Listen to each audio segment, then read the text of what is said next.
before you even think about doing something new, do 10 times more of what's already working. And so this is like one of the things, as soon as I buy a portfolio company, what I'll do is I go to the head of marketing, I go to the founder and I say, hey, why can't we 10x what we're currently doing? Tell me why we can't. Honestly, 2 times out of 3, they're like, I mean, we could. And I'm like, then why aren't we doing that? And what happens is they have all these other priorities that are not going to 10x the business.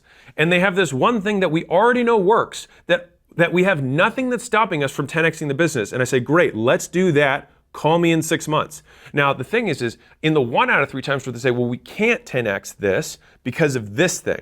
Then I say, guess what the constraint of this business is? Solving that. And if you're doing anything but solving that, then you're not growing the business right as a founder. Rather, you're not growing it as fast as you could be growing it. You're doing outbound. It's like, great, why can't we do 10 times the outbound? Well, I don't have enough leads from lists. Okay, great. So our constraint of 10xing this business is that we need to find more sources for lists. So we need to either scrape more lists, we need to buy more lists, or make more lists ourselves. Okay, that's solvable. Let's do that. If it's, hey, if we 10x our advertising dollars, like we just need to add more to the budget. Oh, we can't do that because our ads aren't good enough. Okay, great. So we need to have more creative. That's the constraint of the business.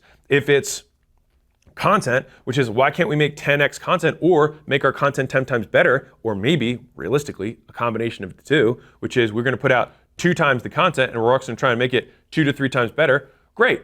Then guess what? Now we have a 6x. Can we triple the content and make it 3 times better? Sure. Well, what did we do in the best content that we had that we're not doing in all the other pieces? Great. Can we templatize that and make that the playbook that we use with every piece of content?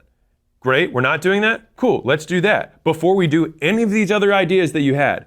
And so a lot of entrepreneurs, because it's boring to them, they figured out how to do this one thing and they think, oh, I should figure out how to do something else. When once you get something to work, the whole goal is to beat the living hell out of it, is to squeeze every last drop from that thing that works. And you do as much as you possibly can, as well as you possibly can, before even thinking about doing something new. So let me walk you through the 5 stages of the traditional entrepreneur for advertising or even for business.